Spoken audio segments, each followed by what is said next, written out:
Quel impact l'élection d'Emmanuel Macron aura-t-elle sur votre épargne? Tiens, on va essayer de répondre à cette question que vous vous posez avec deux de nos meilleurs spécialistes, Christian Fontaine et Stéphane Van Nuffel. Bonjour messieurs.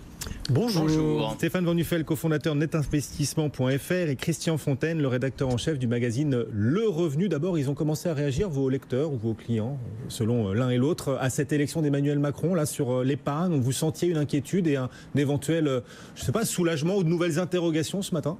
Il y avait une inquiétude très forte, mais sur un scénario en fait qui n'est plus, je dirais aujourd'hui, d'actualité. C'était le scénario, la peur de la sortie éventuellement de la zone euro. D'ailleurs, Marine Le Pen l'avait bien compris puisqu'elle avait fait un comeback sur le sujet dans les derniers jours. Non, sinon, les lecteurs du Revenu, d'une façon générale, les épargnants, sont soulagés aujourd'hui, voire il y a de l'espoir, puisqu'il y a quand même un certain nombre de mesures qui pourraient être dans les tuyaux, qui pourraient être favorables pour les épargnants. Et d'abord, d'une façon générale, Monsieur Macron, Emmanuel Macron, c'est un candidat pro-business.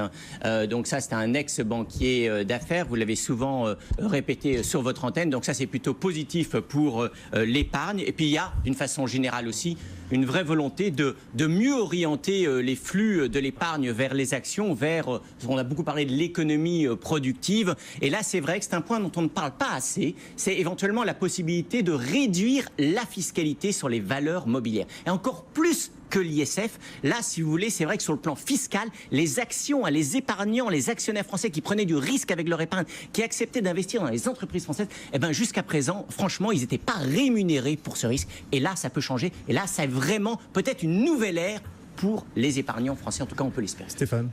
D'abord, sur le terrain, il faut être très honnête, nous, les clients qu'on a rencontrés, ils étaient surtout très inquiets par rapport au premier tour. Donc je vais vous dire, faire un parallèle un petit peu caricatural avec le CAC 40 en particulier pour parler à vos auditeurs.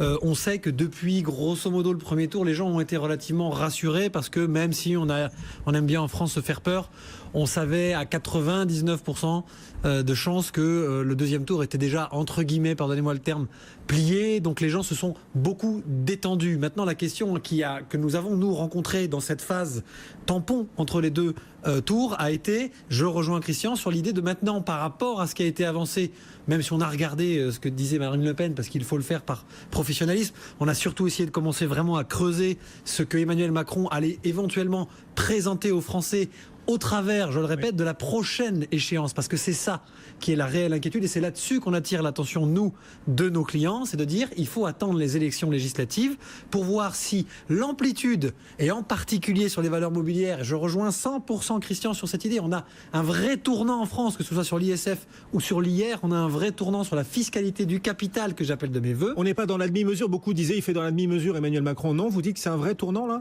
Alors, deux choses. D'abord, on verra. Oui, d'abord. On est obligé de dire on verra. Ça va être la phrase des 45 prochains jours. Législatives. C'est-à-dire que les législatives vont dépendre de la majorité. Donc on verra quelles sont les marges de manœuvre que sa majorité ou pas présidentielle lui donnera en termes de gouvernance. Bon, maintenant, il y a dans son programme économique, fiscal, épargne, placement, des choses extrêmement intéressantes, puisqu'on est sur vraiment une décision d'un homme qui est de dire on va changer les choses sans briser un modèle social, on va en revanche libérer un certain nombre de forces au travers de la fiscalité du capital. Qu'est-ce qui est si positif que ça? Allez, il faut être concret là pour les épargnants qui nous écoutent. Soyons très concrets. Sans doute la mesure, alors l'ISF, vous le savez, effectivement, mais ça concerne à la limite que 300 000 Français, à savoir sortir le patrimoine financier, donc les actions de l'ISF, entre guillemets, ça peut être un très beau cadeau, notamment pour ceux qui sont taxés dans les tranches supérieures. Mais encore beaucoup plus important, cette fameuse flat tax à 30%. Donc ça peut être essentiel. L'idée, c'est que l'ensemble des revenus des placements financiers, notamment les intérêts et les dividendes, soient soumis à un taux de 30%, y compris les prélèvements sociaux. Donc ça, c'est une bonne nouvelle. Et puis, il y a quand même des moins bonnes nouvelles. Il y en a une dont on parle souvent, ça concerne l'assurance vie, à savoir le durcissement éventuel de la fiscalité sur l'assurance vie. Puis il y en a une autre dont on ne parle jamais. On parle de la hausse de la CSG. Alors on dit oui, ça va concerner les retraités, etc. Mais attention, ça va aussi concerner les épargnants. Oui. Si vous détenez un PEA, si vous détenez un contrat d'assurance vie, si vous détenez un livret bancaire, comme des millions et des dizaines de millions de Français, les prélèvements à minima sur tous ces placements, à l'exception en fait de l'épargne réglementée, risque de passer de 15,5 à 17,2. Alors c'est pas révolutionnaire, mais c'est quand même pas une mauvaise nouvelle. Une bonne nouvelle. Alors ceci dit, je rejoins Stéphane, il y a un gros besoin quand même d'éclaircissement. Sur toutes ces mesures, il y a effectivement sur le plan fiscal des bonnes et des mauvaises nouvelles, mais sur le plan de l'assurance vie par exemple, est-ce que ce durcissement de la fiscalité va-t-il concerner tous les contrats ou uniquement les nouveaux contrats ouverts à compter du jour de la réforme? Il semble être le cas. Voilà. Il semble être là-dessus, il a été clair sur le coup. On verra. C'est pas si clair. Ça varie en fonction, je dirais, des interlocuteurs et ça a varié dans le temps. Le deuxième élément clé, c'est la fameuse flat tax à 30%. Est-ce que les revenus fonciers vont être concernés et est-ce que, bien sûr, ça sera après déduction de toutes les charges? Et puis l'ISF, ce qui serait logique. Voilà, ce qui serait logique. L'ISF, on en parle souvent, mais quid, est-ce qu'il y aura une distinction entre l'immobilier, je dirais, d'habitation et puis l'immobilier locatif? Car après tout, investir dans la prière pour loger le public, pour loger les Français, si ça, c'est pas investir dans l'économie productive. Je suis d'accord. Alors, pour répondre à... On continue de suivre, juste pour ceux qui nous regardent à la télévision, on continue de suivre aussi parallèlement ces commémorations du 8 mai 1945 sur BFM Business et cette voiture-là qu'on découvre, dans laquelle on aperçoit un bras, sans doute celui d'Emmanuel Macron, oui c'est bien ça, c'est Emmanuel Macron, le nouveau président élu, et son bras, sa main, qui dit coucou, bonjour au public présent. Il pleut pas, donc c'est François Hollande, voilà, c'est François Hollande qui était en train de remettre... Il va pleuvoir. Il est coquin, Stéphane Bonifel, c'est vrai que c'est climat un peu incertain aujourd'hui sur les Champs-Élysées. Et donc François Hollande qui préside ces commémorations aux côtés dans un instant d'Emmanuel Macron qui le rejoindra. Nicolas Sarkozy également présent et Manuel Valls, commémoration qu'on suit sur BFM Business. Première ou deuxième après hier soir, sortie publique du nouveau président élu Emmanuel Macron qu'on découvrira donc dans un petit instant. On parlait de l'impact sur l'assurance vie, sur les valeurs mobilières de l'élection d'Emmanuel Macron, son ambition pour flécher comme ça l'épargne des Français vers l'économie productive, avec quand même des bémols, Stéphane. Il y a plus de crainte que d'espoir là sur les épargnants. Je vais rebondir justement sur ce qu'a dit Christian tout à l'heure en disant c'est un cadeau fait par exemple au plus gros patrimoine, etc., etc. J'imagine que c'est un terme qui lui a échappé.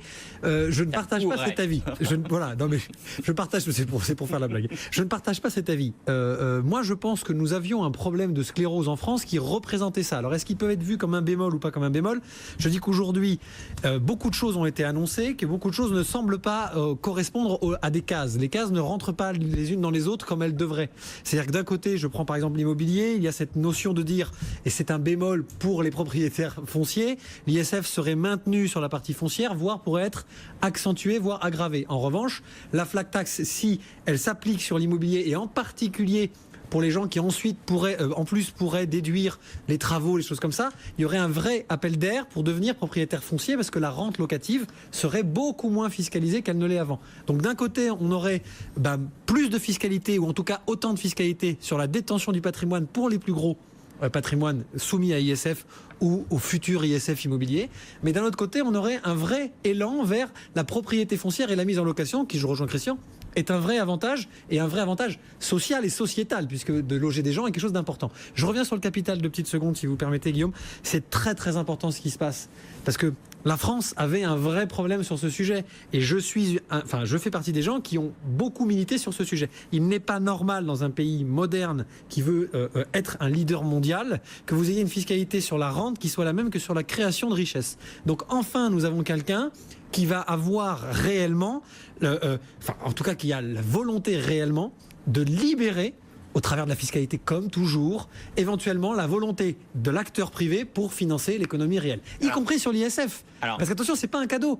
Lorsque vous êtes exonéré d'ISF parce que vous mettez de l'argent dans une PME non cotée, c'est pas un cadeau, parce qu'il faut que la PME tienne la route et qu'elle devienne une ETI, qu'elle devienne un grand groupe du CAC 40. Donc attention, ça c'est important psychologiquement parce que les Français vont peut-être rentrer pour de bon dans le 21e siècle grâce à ça. Alors comment on va effectivement évoluer la fiscalité sur les plus-values immobilières? C'est encore plus important sans doute pour l'économie française et pour les épargnants qui nous écoutent que l'ISF. Et puis c'est vrai que la vraie question que tout le monde se pose aujourd'hui, c'est que faire? Est-ce qu'il y a des mesures d'urgence à adopter?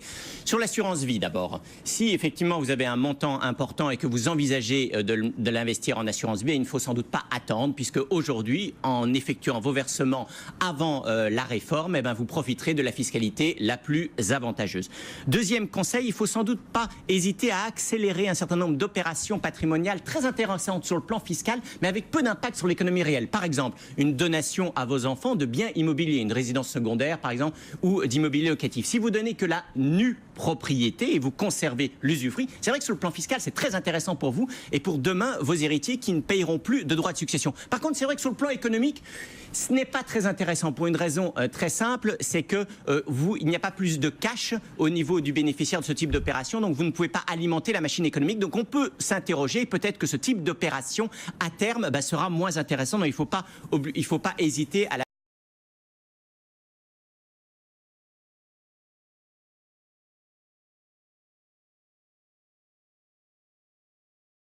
levée d'un certain nombre de risques politiques. Stéphane, vous le dites régulièrement, c'est vrai que les fonds en euros des contrats d'assurance vie rapportent de moins en moins et c'est vrai que les taux ne vont pas progresser. Donc oui, oser diversifier progressivement et par étapes son patrimoine en bourse. Voilà les premiers conseils de Christian Fontaine au lendemain de l'élection d'Emmanuel Macron, 8e président de la 5e République. On continue de suivre les cérémonies du 8 mai 1945 sur les Champs-Élysées. François Hollande est en train de remonter les Champs-Élysées en ce moment, bien sûr sous haute escorte, et Emmanuel Macron va le rejoindre dans quelques minutes. Vous apercevrez bien sûr cette poignée de main dans quelques instants. Ce sera sur BFM Business au pied de l'Arc de Triomphe. La vraie passation de pouvoir, elle aura lieu seulement dimanche. Un dernier mot sur le prélèvement à la source. Qu'est-ce qu'il devient le prélèvement à la source avec Emmanuel Macron? Alors on a eu une petite surprise sur ça parce qu'à un moment donné il était question qu'il respecte le calendrier mis en place par le précédent gouvernement. Puis après à un moment donné il a été possible que ce soit reporté et vraisemblablement vendredi dernier il a annoncé que vraisemblablement ce serait reporté sur 2019